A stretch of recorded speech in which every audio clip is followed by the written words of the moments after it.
When a veteran congresswoman asks a simple question about budget numbers, and the Attorney General nominee can't give a straight answer, you're watching the collapse of accountability in real time. What you're about to see is Rosa DeLauro systematically dismantling Pam Bondi's evasions on a 26% ATF cut that will gut America's ability to stop illegal gun trafficking, while Bondi offers nothing but deflection and political talking point. Thank you very much, Mr. Chairman. Just a quick note before I get to my questions. Fentanyl seizures are down 30% compared to last year, and that data is coming from the Customs and Border Patrol, CBP. I don't make it up, but fentanyl seizures are down. At your confirmation hearing, you asserted that you will do everything in your power to prevent illegal gun runners in our country. Your budget request for the Bureau of Alcohol, Tobacco, Firearms, and Explosives, ATF, proposes a cut of 26% below the current level.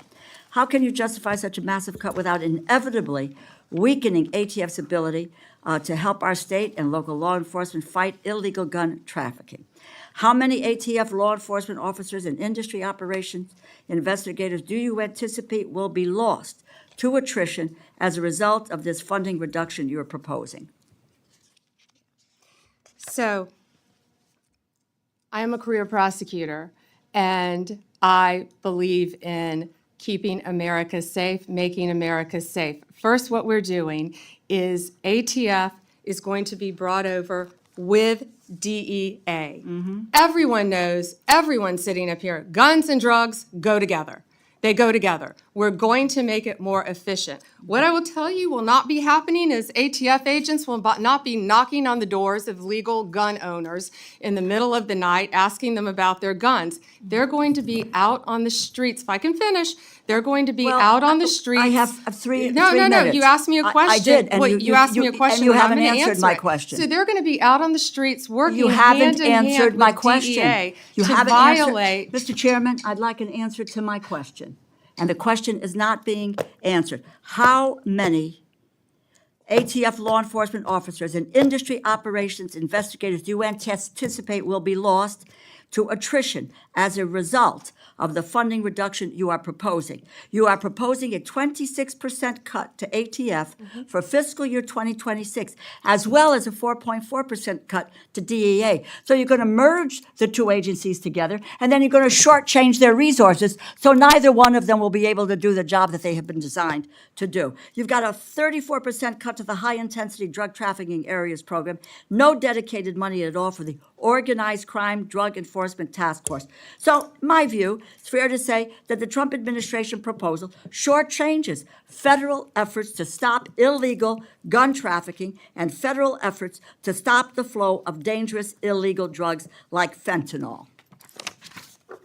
As I was attempting to answer your question very calmly, unlike you, Excuse me, Madam Attorney General. Answer yes or no. Tell me what the numbers are. I don't want to hear all of your filibuster about this. Go ahead, please. Tell us the numbers. So we are reorganizing. ATF agents want to be out on the street. Okay, working let me answer the DEA question for you. agents. I'm going to answer it for you. Page.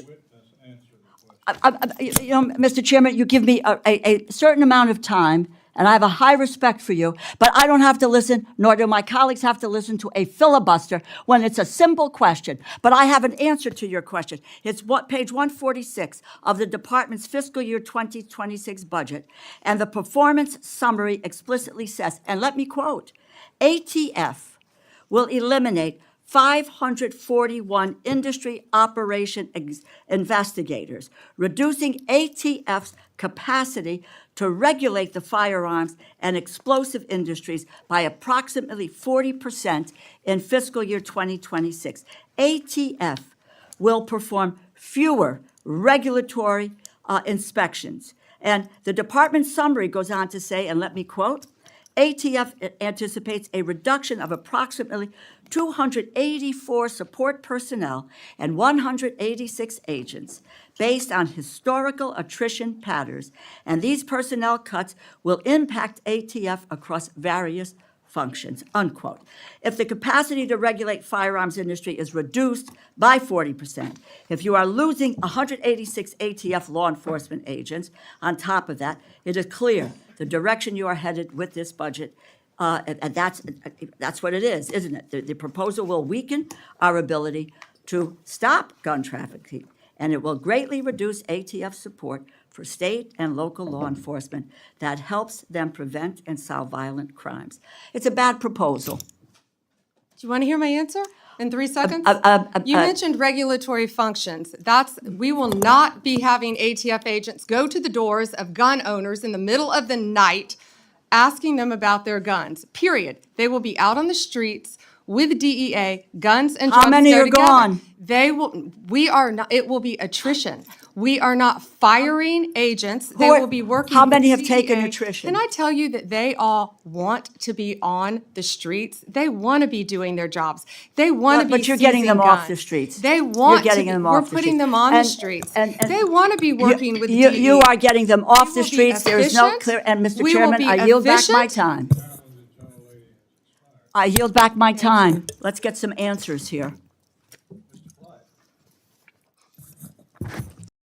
What Rosa DeLauro did in that hearing wasn't just political theater. It was a masterclass in how legislative oversight is supposed to work when someone refuses to be held accountable for their own budget proposals. She didn't just ask questions.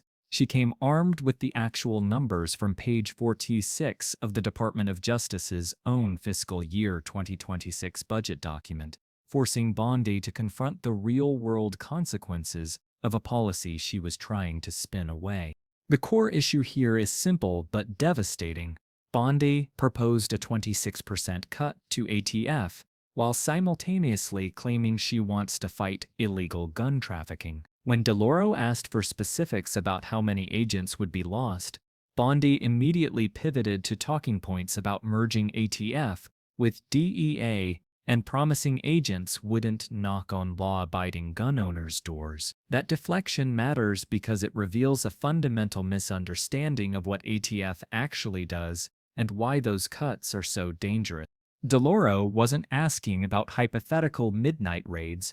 She was asking about industry operations, investigators, the people who regulate firearms dealers, conduct compliance inspections, and track illegal weapons through the supply chain. These aren't the agents doing door-to-door searches. They're the ones who catch straw purchasers, identify corrupt dealers, and build the cases that stop guns from flowing to prohibited persons. When you cut 541 industry operations investigators, you're not protecting law-abiding gun owners. You're creating massive gaps in the system that illegal traffickers will exploit. The numbers DeLauro cited tell the real story. A 40% reduction in regulatory capacity means fewer inspections of gun dealers, slower processing of trace requests from crime scenes, and reduced ability to identify trafficking patterns. The loss of 18,600 agents and 2084 support personnel isn't just about raw numbers, it's about institutional memory, ongoing investigations, and relationships with state and local law enforcement that take years to build. Bondi's response revealed the problem with treating law enforcement like a political messaging opportunity. She kept repeating that agents want to be on the streets while proposing cuts that would force many of them into unemployment through attrition. You can't simultaneously claim to support law enforcement and gut their funding. You can't merge two agencies and cut both their budgets while expecting improved results. The merger strategy itself deserves scrutiny. Yes, drugs and guns often go together in criminal enterprises, but ATF and DEA have different expertise, different legal authorities, and different operational focuses. Combining them without adequate funding isn't efficiency. It's a recipe for both agencies to do their jobs poorly. DeLauro understood this, which is why she pressed for actual numbers instead of accepting vague promises about reorganization. What made DeLauro's questioning so effective was her preparation and persistence. She didn't let Bondi filibuster or change the subject. When Bondi tried to pivot to talking points, DeLauro literally read from the budget document to establish the facts. That's how oversight works when it's done properly. You force nominees to confront their own proposals with specificity rather than letting them hide behind rhetoric. The broader implications extend beyond this one hearing. If confirmed officials can't or won't explain the consequences of their own budget requests, how can Congress make informed decisions about funding? How can the public assess whether their representatives are making good choices about law enforcement priorities? DeLauro's questioning established that Bondi either didn't understand her own proposal's impact or was deliberately misleading Congress about it. This exchange also highlights the difference between political messaging and practical governance.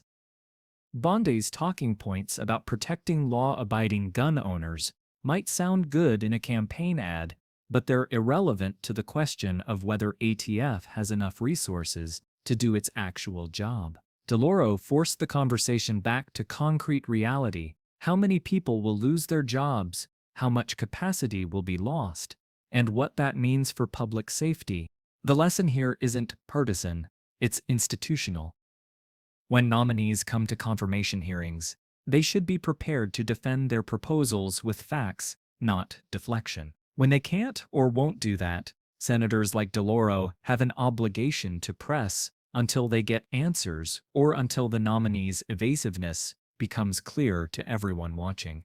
That's not grandstanding. It's the basic work of democratic accountability in action.